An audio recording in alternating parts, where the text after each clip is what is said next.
Hello, how you doing? Welcome back to some more Football Manager 2023 and some more. I am the Journeyman and I come from down your way and I can play. What can you play? FM23. And we could be going down, and we could be going down and getting the sack from Portsmouth, our new club, before we've even bought a house. Welcome to anybody who's new, by the way. Hello. This is a wonderful jumping on point. If you are a Portsmouth fan, you're looking for some FM23 Portsmouth content, then you've come to the right place. Of course, in the last episode, we left our job at Chester. This is now our third club of this Journeyman series, up towards the end of season 4. We've got 2 matches today, the final 2 matches of the season, which will decide what league we are playing in next season.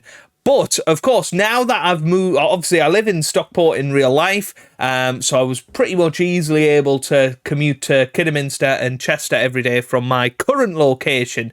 But Portsmouth is right on the south coast, so for the first time in this series, we need to go house hunting. So, this was the commute that could be possible to go to Portsmouth. This is the commute that we were doing to Chester. It was only 48 minutes down the M56, keep going all the way and then into Chester.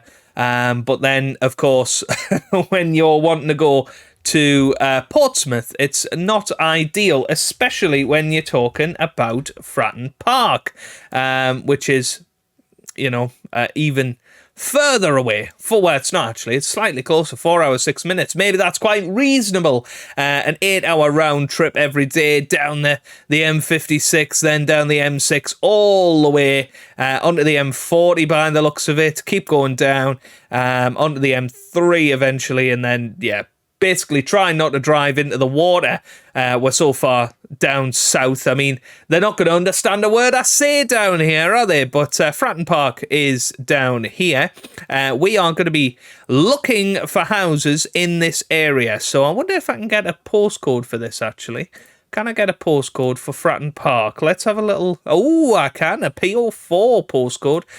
So perhaps we will put that in onto Rightmove, where we will be looking for our new house. Now, of course, we are earning £2,000 a week now, which means over a year before tax, we're at around about £104,000 per annum. If you multiply that by 4, you're just over 416,000, just a little bit more than that. It takes you up to 450. So that's around about what you'd get a mortgage for. That's the basic rule of thumb. We couldn't find what you're looking for. Oh no.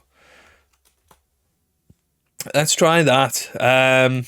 Within 3 miles. So we want up to £450,000. We're going to look. We're going to try and get the swanky houses.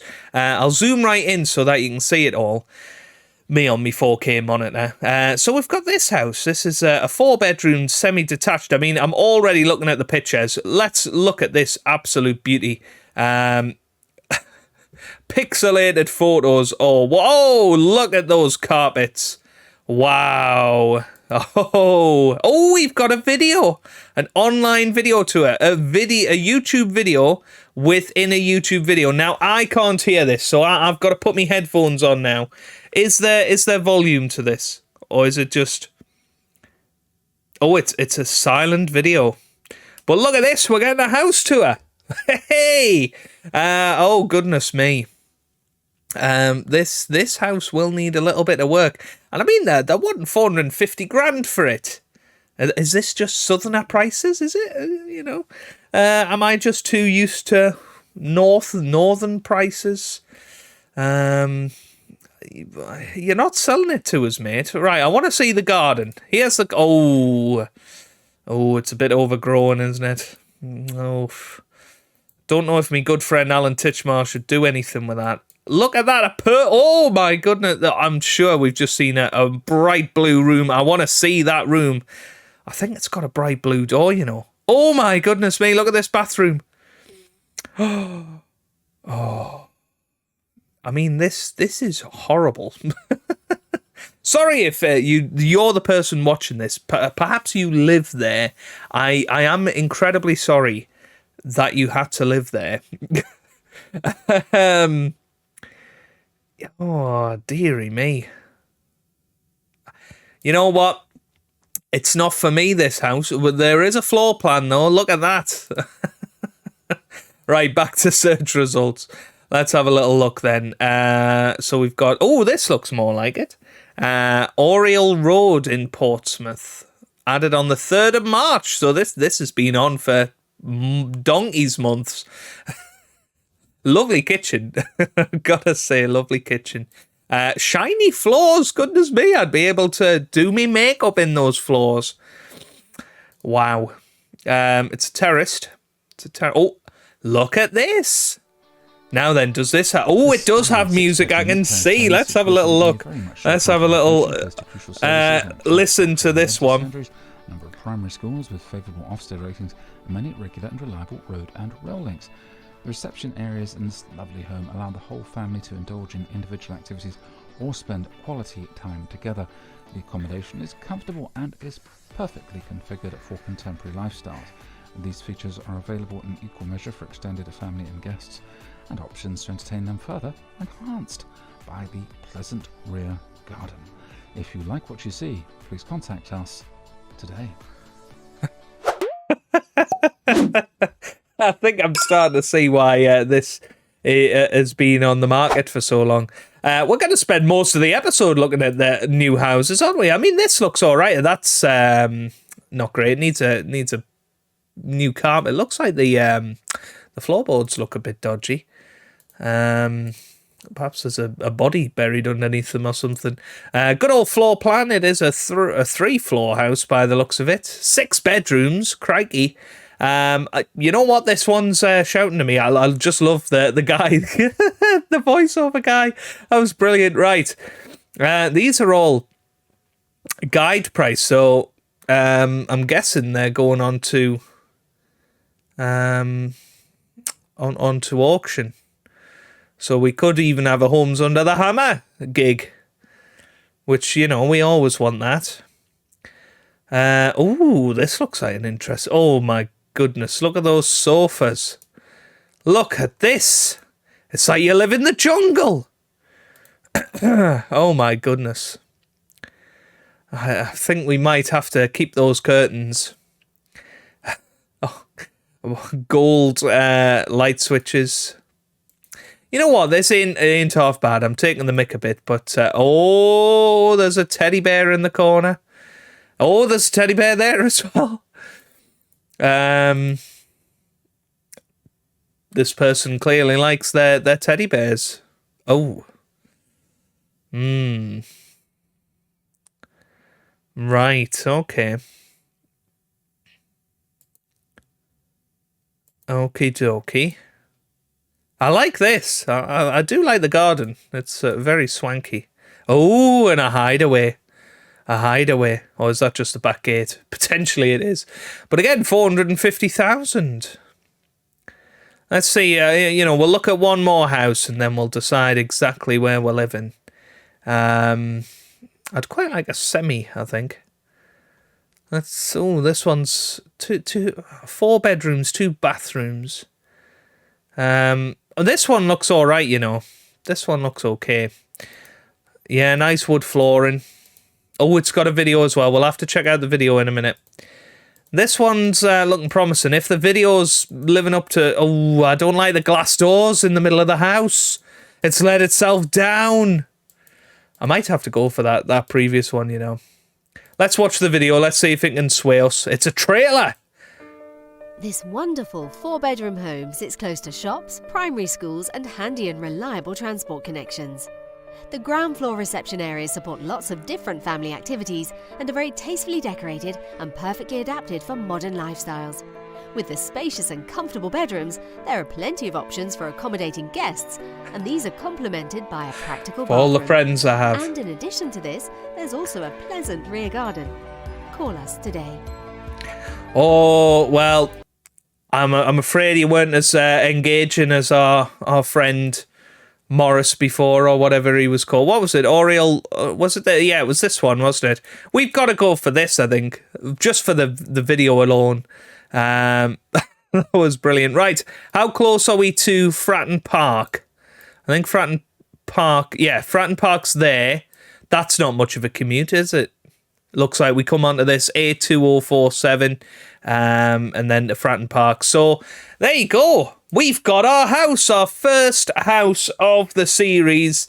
We're going to be living at Oriel Road in Portsmouth, £450,000, which, you know, is only 4 times as much as I played for Equiralimbi at the start of the season. But I thought that would be fun to start off this video with. I know you guys like a little bit of the role play and whatever within the series. I certainly enjoy that aspect of it. So yeah, we're living on Oriel Road. If you live on Oriel Road too, I'm going to be your neighbour soon. So make sure you look out for me in the coming days. Yeah, since you were last with me, obviously I played 3 matches. So we took over and played the first match against Reading in the last video, and we were playing the counter-attacking formation. We lost 2-0 to Reading, of course. Then we went on to lose 5-2 to Peterborough United, basically compounding our issues. Owen Dale got 2 goals there, but overall, it was a poor performance. So I thought, let's change tack. Derby, top of the league. We're going to go 4-2-3-1. We're going to try and be a bit more positive in this match. Play to our strengths. We've got good wingers at the club, so let's do that. Let's play that. And that's exactly what we did. And it paid off beautifully. We beat them by 3-0. Have a little look at the goals in this one from Charles Odor, who was playing just in behind the striker. It was really, really top quality performance. We had Raggett into pack, then Raggett forward. Odor got it, and it was a lovely little finish into the back of the net there. Good start for us, getting that goal early on, and we just controlled the game from there. Derby, top of the league, of course, fighting for the title, fighting for promotion. Almost a carbon copy of the first goal there with Odor. 2-0, and then 1 from the penalty spot as well to make it 3-0 to Pompey. And that might just about save us. We've got Lincoln and Cheltenham today. Cheltenham are in the bottom 4, so and are already relegated. So I'd be expecting 3 points in that match. We're 3 points clear of the relegation zone. Shrewsbury are down there. We could finish, if we win the final 2 matches, we could finish as high as 16th, which would be a very impressive turnaround, considering we took over the club in 20th place. 1 point above the relegation zone. We've already took them a little bit further away than that. Just a quick check-in on Chester. They are still in the playoff spots. They've got 2 games in hand as well. So you would say they're favourites to be in the playoff picture come the end of the year. It doesn't look like they're going to get through in the FA Trophy. Oh, no, they did. They did get through in the FA Trophy. Well. Playing Chesterfield in the final at Wembley. Yeah, I seen they'd lost the first one, but they came back and won that 5-2. That's very impressive. But their league form certainly hasn't been that good. But yeah, there you go. So yeah, looking forward to it. This is the team that we're going for. We've gone for the control possession that I think has worked quite well for us so far in this series. And this is the 11 that we're going for today. We've got Josh Olawayemi in goal. We've then got Rafferty, Raggett, Latte and Patterson in defence. We've then got Pack and Tony Knowles in the middle of the park, with Hackett, Oder and Curtis starting behind Colby Bishop up top. So let's get into the action. Lincoln are a team fighting for the very best in this division, so we certainly know it's going to be a tough match. Right then, sorry about that. Just had to reply to a text from Sky, of all people. You probably heard the revolting vibration in the background. How dare I have my phone on during a recording? Right, let's get ourselves into it then. So if you carry on from your last performance, we'll do the wonders, the world of good. I wonder if there's any Tom FM fans watching. Probably not. He's a much bigger YouTuber than me these days, but I know he's a Lincoln City fan. So let's go and get one over the Tom FM team. The Lincoln Loco. Anybody remember that series? Anyway, Lincoln up in 8th place. They're fighting for playoffs. They need to win, really, if they want to get into those playoffs. But look at the Lincoln faithful, absolutely packed to the rafters for their last home game of the season, trying to push their boys into the playoffs. This is going to be a really tough match, I would imagine.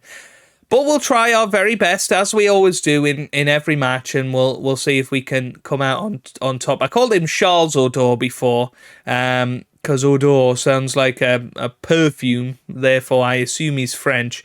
So he had to be called Charles, of course. But he's actually called Clark, so he's probably just some chav from the streets of... He's probably from Oriel Road, you know? Although they're my new neighbours, I shouldn't really upset them, should I? Let's have a little look. Where's he from? Oh, he's Kenyan. He's all right then. He's okay. He's okay. He's not from Oriel Road. He might live there, though. He might live there. Here's Patterson on the ball anyway. Patterson gets it to Curtis. Curtis whips it in. It's Rafferty now with a chance. Rafferty, oh, it's deflected. It's in the back of the net. Oh, and I've just whacked me new microphone stand and everything. It's all going wrong. I was so excited there. Joe Rafferty with the shot there, and somehow it deflected off them. Must have been hitting the target, though, because he's been given the goal. I think that's a little bit generous. But there you go. Rafferty scores, and it's 1-0 to the Pompey. Come on. Yes. And that would be enough to skewer our safety. Whipped into the middle. Here's Whittaker on the left-hand side. Whittaker still going. Here's Sorensen now to O'Connor. Ruffin. Oh, he's a ruffin, isn't he? Speaking of chavs, he must be a chav. Here's Danny. Oh, no. Well, Danny scores. And it's 1-1 in this match. The Lincoln Loco very much enjoyed... Oh, there's Tom FM there. What's he doing in the stands? So it was Ruffin on the ball. He got it to Whittaker. Whittaker got it in. Then Danny. And Danny absolutely blasted it in like the champion of the world that he is. Right. 1-1 at half-time. We simply have to be better in front of goal. That seemed to cheer everybody up.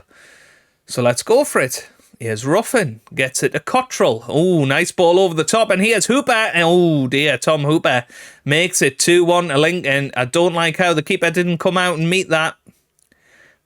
That's been our big weakness, I have to say, in our matches, is the goalkeeping. I really don't trust Olawayemi. I still don't know how to say it. Olawayemi. Voice crack. Right, 2-1. Anyway, I don't want to see if that's a tight offside. There's no VAR. Here's Patterson. To Latte now. Latte on the ball. He boots it forward towards Curtis. Ronan Curtis on the left-hand side. What can he do with it? He's still going. Curtis gets it to Hackett now. Hackett forward to Bishop. Bishop with the shot. Oh, it's in! Oh, Colby Bishop with the goal. It's Lincoln City 2, Portsmouth 2, and we are back into the match. And what a lovely little goal that was from Colby Bishop. Curtis got it in to Hackett. Hackett then got it to Bishop. Couple of touches. And you have to say that's a tidy little goal there. And despite only having 4 shots, we are 2s each in this match. Here's Hooper. Patterson cuts it out. This could be another chance here. Latte. Tony Knowles. Tony Knowles on the ball. Gets it forward. Here's Hackett with a great chance. Oh. Well, Ruffin with the wonderful bit of defending there. Here's O'Dur. He whips it in. Oh, it's away by House. And now here's Danny, the champion of the world. He is running with that ball. Oh, we going to get the tackle in? Oh, no. End of highlight. Right, 60 minutes gone. So a cap double coming up here. O'Dur not having the best of games this time. So Paul Thompson's going to come on for him. Paul Thompson looks like a decent player behind the striker. Hackett's going to come off. We're going to put Owen Dale on there. Marlon Pack is not having a great game either. So we'll put Daniel Batty on for him. Can we swap those two around? No. That's okay. Right. We'll stick with that. A cap triple instead of the double. Oh, Danny, the champion of the world. Oh, great save by Oluwayemi. Got it right first time that time. And we've not brought many fans. That's a bit embarrassing. That's something we're going to have to try and change. Get our fans behind us again. Obviously, you know, it's understandable. They were used to Premier League football, winning the FA Cup, playing in Europe, and it all went wrong. But it's a long time since they've been in those sort of regions. Right. Logan Pye is going to come on for Travis Patterson. And Jaden Richard... no, because Rafferty is actually playing well. Latte is going to come off. Jake O'Brien's going to come on for him. So a cap double. 20 minutes to go. All 5 substitutes have been used. Let's encourage the team. We should have lots and lots of fresh legs on there, ready to make an impact. Late highlight here. Here's O'Brien. O'Brien on the ball. Gets it to Knowles. Knowles loses it. Here's House. Oh no, it's forward to Hooper and it's in. Was it offside? No, it wasn't. Lincoln City make it 3-2 right at the end of this match. Are we going to have enough time to get back into it? I'd like to see if this was offside. It was House on the ball. Oh, I think he was just onside. Don't think they're even going to put it down as a tight offside. Oh, no, they are. They are. Let's have a little look then. Yeah, decently on there. Right, demand more. Come on, boys. Come on. 5 minutes of added time. Oh, no, it's another Lincoln highlight. Chalk into the middle. O'Connor. Oh, just wide. He seemed to absolutely spring into the air there. But it is full time, and Lincoln City have put us down. And, well, I'm proud of your efforts, I guess. It was a decent performance. I wasn't expecting to win. But there you go. We are not mathematically safe. Obviously, we've got Cheltenham on the last day, so we'd fancy that. But Shrewsbury and Leyton Orient, if they win their games in hand, we could very much be in trouble. So I've seen a few comments recently about training, and it's just something that I thought I'd show while it came up. I had my training week in review. 6.99 is not a bad average training rating. And a lot of my training philosophies come from the Fox in the Box series years and years ago. I'll show you all of the schedules that I use. This is attack in week 1. I tend to focus mainly on attack. I do try and get some team bonding or community outreach into every week. Generally, I do just focus on attack, but in the second season of Kidderminster, I did go for a little bit of defence as well. So they can go with defending week 1, defending week 2, week 3, week 4. You can see lots and lots of set piece work, because I think that's one of my main sort of bugbears really with the teams that I play. We really struggle defending set pieces. So I do try and get a lot of set piece stuff in there. But equally, I think from attacking set pieces, we're also very, very effective. My teams are. So that's what my idea is. Always a match preparation day before a match. Always recovery and a match review after it. And basically 4 days of solid work until then. Obviously, with Chester, it was part-time. So I had to go with a bit of community outreach, a bit of set pieces,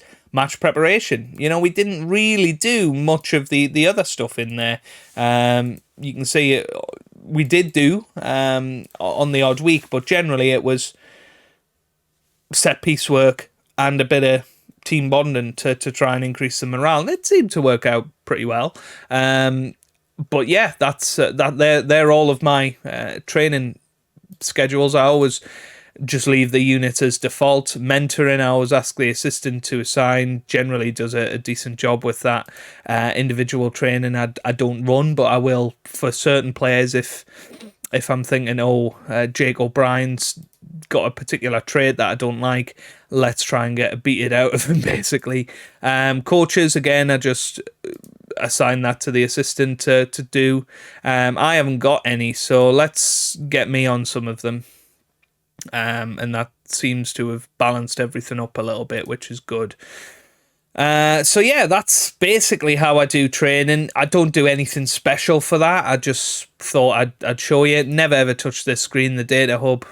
It's not my sort of thing, if I'm honest. But yeah, training wise, what I'm looking at, who are the best performers that week.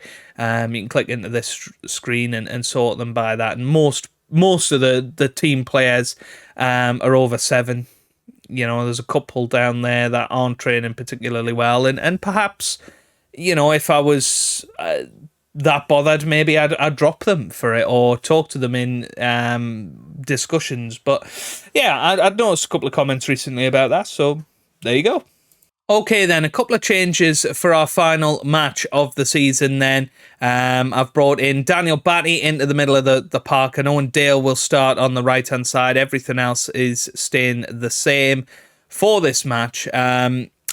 Another thing I've been asked about is my tactical philosophy and why I do certain things. You'll notice I always have, or try to have, alternate attack and support roles on fullbacks and wingers if I do have that.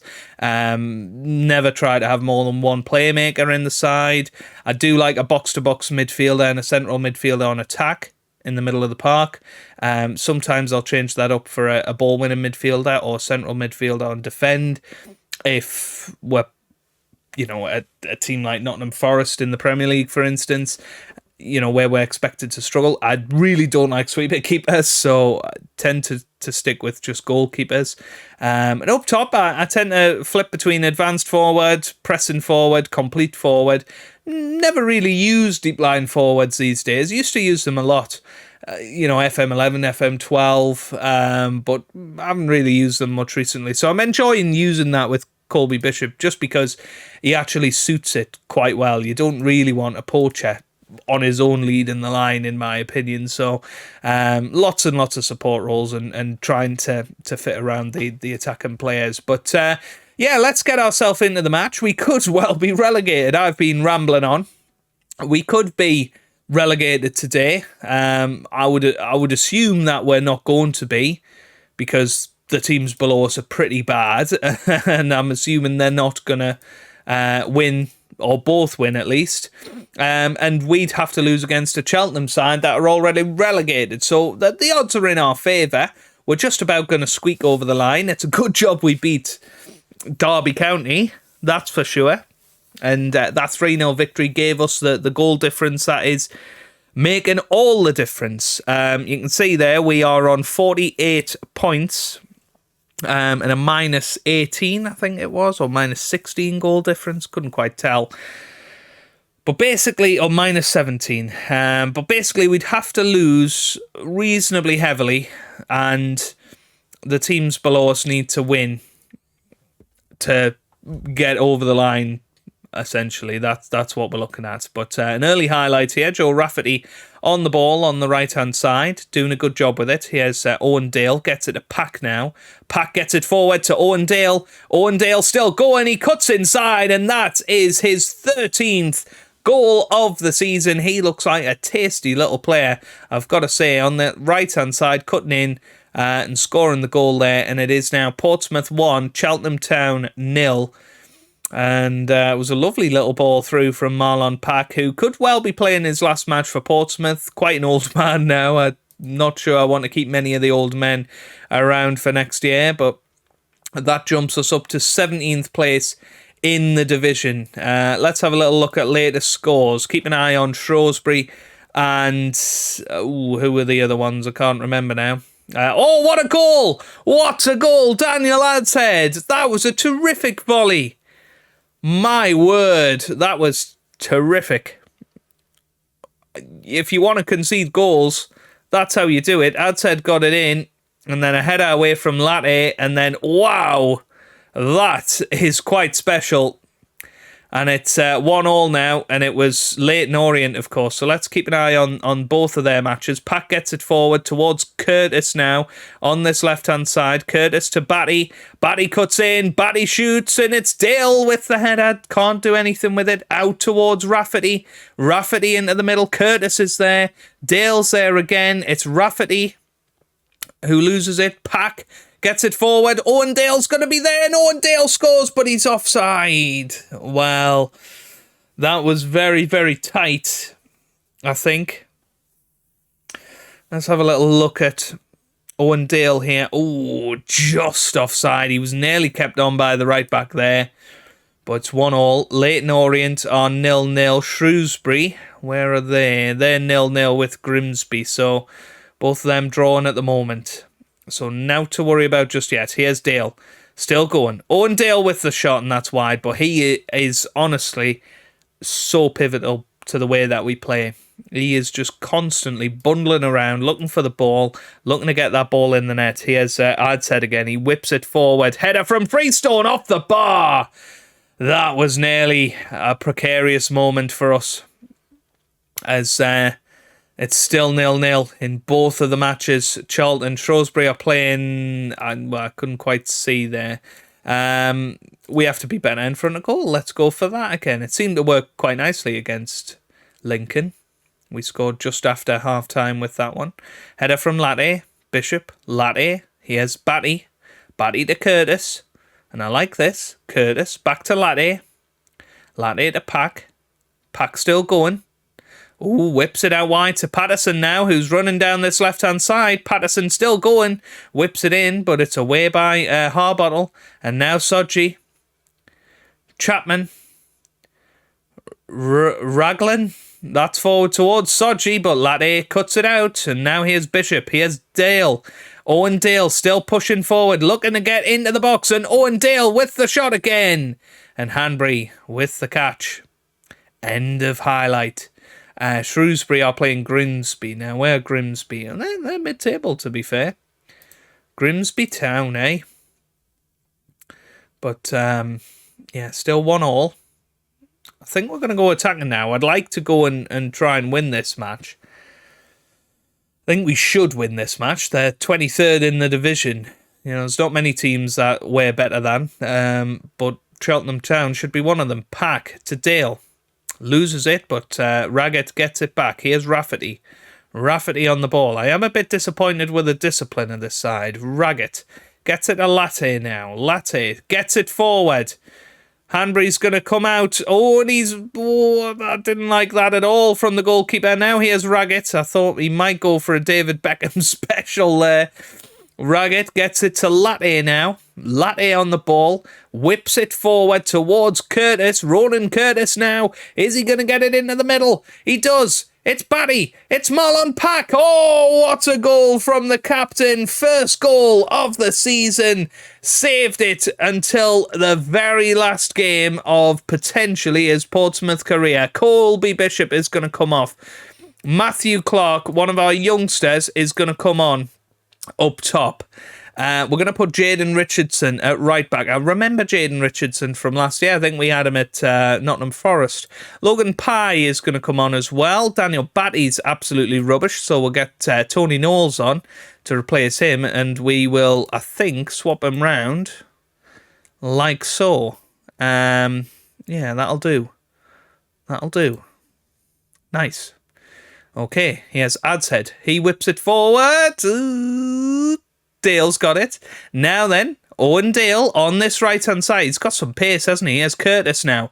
Curtis still going. Gets it to Owen Dale. This is a chance to wrap up all 3 points. 14th goal of the season for Owen Dale, and Curtis with the assist. Those are 2 players we're definitely going to have to keep around next year and utilise to the full, because they have been brilliant. Curtis forward to Dale. Dale into the box and just so composed in front of goal. It's now Portsmouth 3, Cheltenham Town 1. And all of a sudden there is another highlight on the cards here. So let's keep going.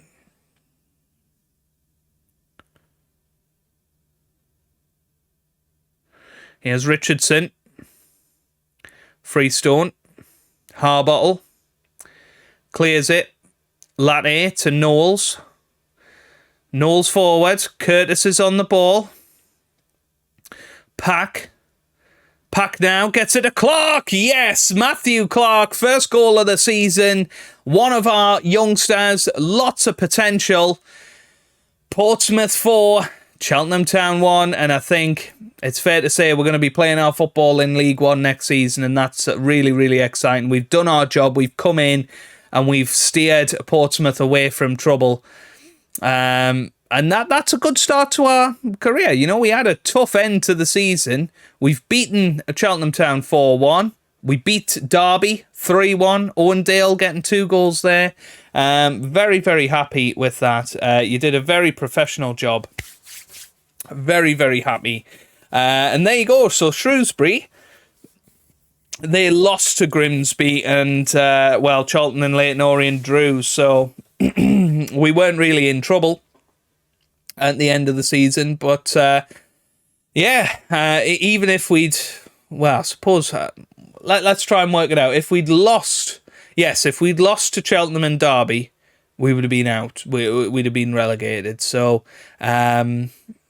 we did make a difference. We did. We were the reason that they stayed up. So there you go. We avoid relegation. Got to be happy with that. Pack was on form. We got to put our arm around him and tell him he was really good. But he's 35 now. Realistically, are we going to keep him next season? I mean, he's been a very solid player for us over the years. I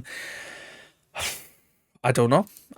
Derby were crowned champions, but not a bad little turnaround in those last 2 of 3 games. We played okay against Lincoln. We did all right against Peterborough, to be honest with you.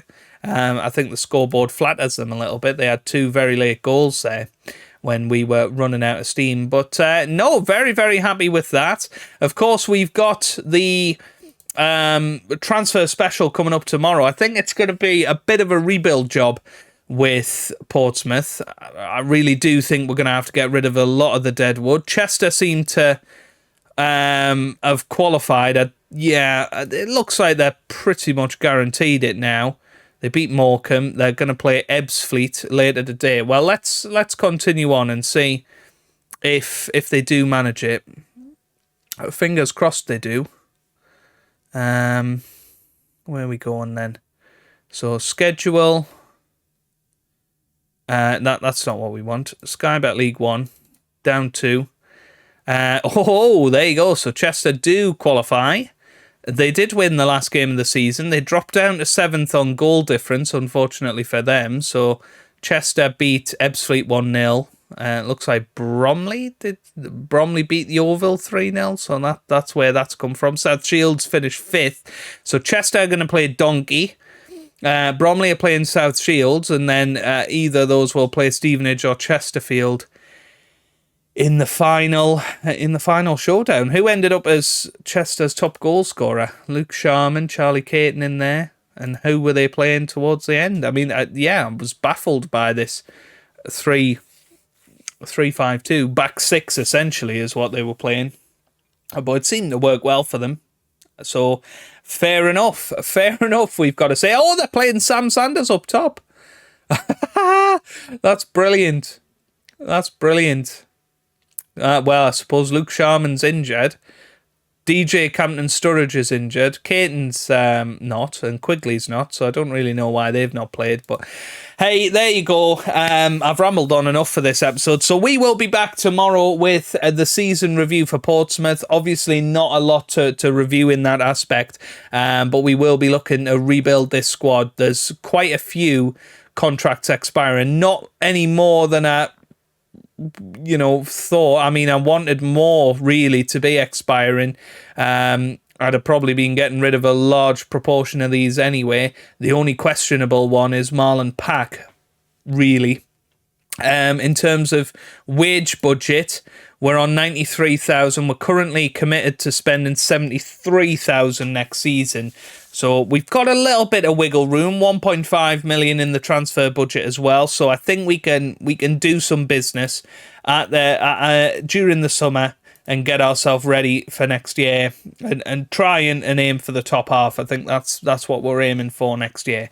So if you have enjoyed it, give it a big thumbs up down below. Subscribe for plenty more Football Manager videos. And I hope you guys are having a wonderful day. Thanks for watching and goodbye.